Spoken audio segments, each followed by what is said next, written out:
Hi there, it is so good to see you. I would love to see you again, so please be sure to hit the subscribe button right now so we make sure that happens. Today I'm talking about inspiration. As a fine jewelry and accessory designer, I get asked about inspiration a lot, and so I'm going to try to break that down for you today.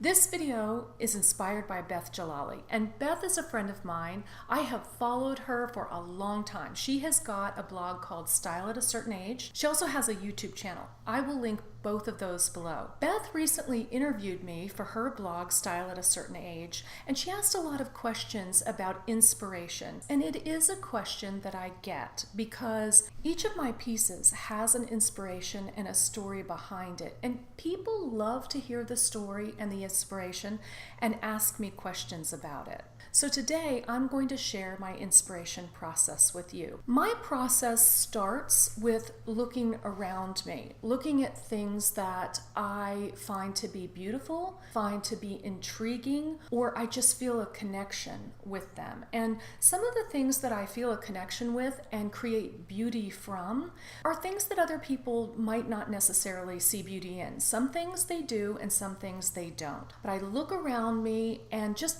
figure out what has intrigued me. Once I do that, I take a deeper dive. For example, the Lascaux Cave I find to be incredibly inspirational. And I started by learning everything I could about the Lascaux Cave and seeing every image I could of the Lascaux Cave. And this is incredible. It is a beautiful cave. It was discovered in 1940 by 4 boys and a dog, and the art is astonishing. It is so astonishing that when experts first looked at it, they didn't think that the art could even be prehistoric, because you think of prehistoric art as being stick figures, and this is not.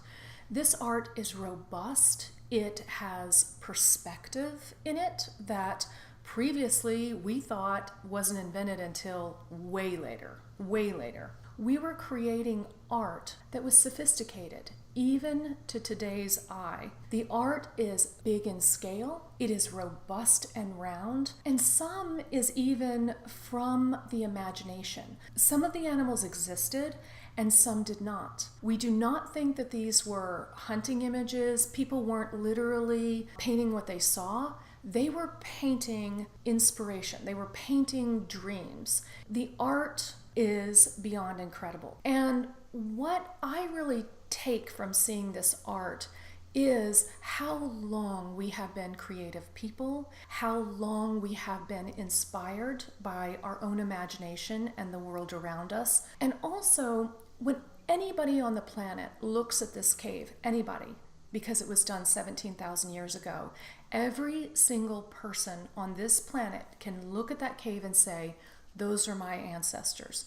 That's my history. What that means is that we are creative creatures who are connected. We always have been and we always will be. We put up arbitrary barriers between us. Things like geographic divisions. We speak different languages, and these things make us feel like we are different, like there is an other. But the Lascaux Cave tells us that there is no other. We are not different. We all came from the same place. So how do I translate all of that into pieces of jewelry? I start by closing my computer, closing my book, not looking at the Lascaux Cave at all. It's in my mind, I have immersed myself in it, and I know the feelings that it evokes in me and what I am trying to say.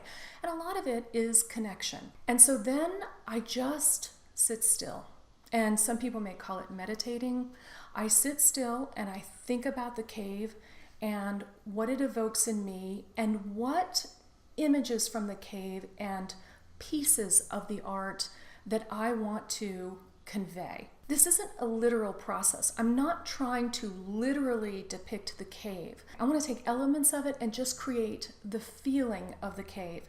And even if somebody looks at my jewelry and has no idea what the inspiration was, they will get a feeling, and it will be hopefully a feeling of connection and a feeling of ancient and modern coming together. And I often love to hear when people look at the jewelry what they think about it. And it is interesting how they can come up with a different perspective, or they can understand my perspective, but no matter what, they feel that there's a story behind it, and there is. Not everything that inspires me is necessarily universally beautiful. I look at ancient grave sites and ancient bodies that are now bone, and they're often weathered bone. I look at the way people were buried, sometimes holding hands and in different shapes, and find beauty in this. Because again, I feel a connection with these people, and I think everybody on the planet does. And they're often buried with treasures, but I find that the person itself is a treasure. So my bones collection is inspired by that, but they're not literal bones. They're weathered bones. And for me, evoke the same connection with our ancestors and with everybody on the planet. During my design process, I not only think about the shapes from the cave, but the texture of the cave itself, because I'm taking two-dimensional art and being inspired to make something three-dimensional. So I want to evoke the feeling of the cave, even in something that is three-dimensional and is small, because this cave is grand and I'm creating something small. So a lot of my pieces have what I call a cave texture, and it evokes that feeling of the cave. So texture is particularly important to me. Jewelry is a lot about touch and feel, because you're wearing it and how does it feel. When you feel the piece, I want you to feel like it belongs to that cave, or even if you just see it on your computer screen, that there's a feeling that there's more to it than just a smooth, glossy surface. There can be challenges, of course. Not everything goes smoothly. I have had many bumps in the road. In creating jewelry, it also needs to feel smooth, it needs to feel good. I create jewelry for anyone who feels a connection with it, male or female, so I want to make sure that it strikes the right balance where that is concerned. My pieces are generally heavy. Even the smaller pieces, people will say, "Whoa, this is substantial." I want to create something that endures, that when you hold it, you feel this can last for multiple generations. I also think about how jewelry is worn, how easy it is to put on, how easy it is to take off, and that can be a balance, because you want that to be relatively easy, but you also don't want it to fall off. So it's all about creating that balance. And oftentimes I make a piece several times before I have fine-tuned it to being right. And so the editing process is another big part of the inspiration process.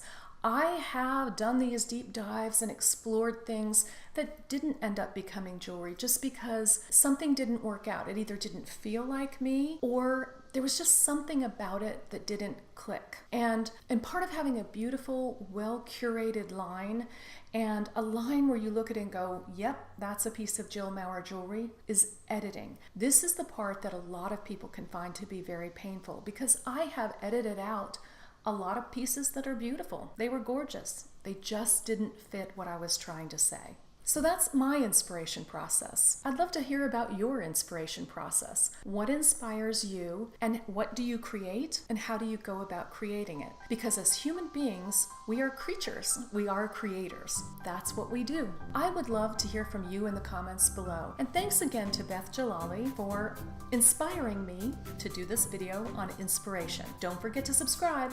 Bye for now.